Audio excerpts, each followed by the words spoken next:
বন্ধুরা, welcome to my channel tasty food. তো বন্ধুরা, কেমন আছো তোমরা সবাই? আশা করছি তোমরাও খুব ভালো আছো আর আমিও খুব ভালো আছি। তো আজকে আমি তোমাদের জন্য বেগুনের ভর্তার রেসিপি নিয়ে চলে এসেছি। তো প্রথমেই আমি বেগুনটাকে ধুয়ে কেটে নুন হলুদ মাখিয়ে রেখে দিয়েছিলাম। এবার কড়াইয়ে তেল দিয়ে দেবো। তেলটা গরম হওয়ার সাথে সাথে কড়াইয়ের মধ্যে কেটে রাখা বেগুনগুলো আমি দিয়ে দিলাম। এবার এটাকে একটু নেড়ে চেড়ে ভালো করে ঢাকা দিয়ে ভাজতে থাকবো। বেগুনটাকে উল্টে পাল্টে 5-7 মিনিট ভাজতে হবে ভালো করে।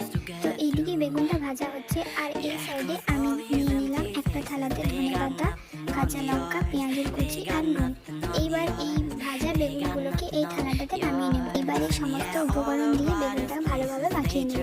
তো বন্ধুরা, কে কে এই রেসিপিটা খেয়েছো অবশ্যই আমাকে কমেন্টে জানিও, আর এই রেসিপিটা তোমাদের কেমন লাগলো অবশ্যই জানিও। তো বন্ধুরা, ভিডিওটা যদি তোমাদের ভালো লাগে থাকে অবশ্যই like, comment, share and subscribe করে দিও। তো আমাদের বেগুনের ভর্তা কমপ্লিট। এইবার গরম ভাতে সবাইকে সার্ভ করো। দেখা হচ্ছে নেক্সট ভিডিওতে।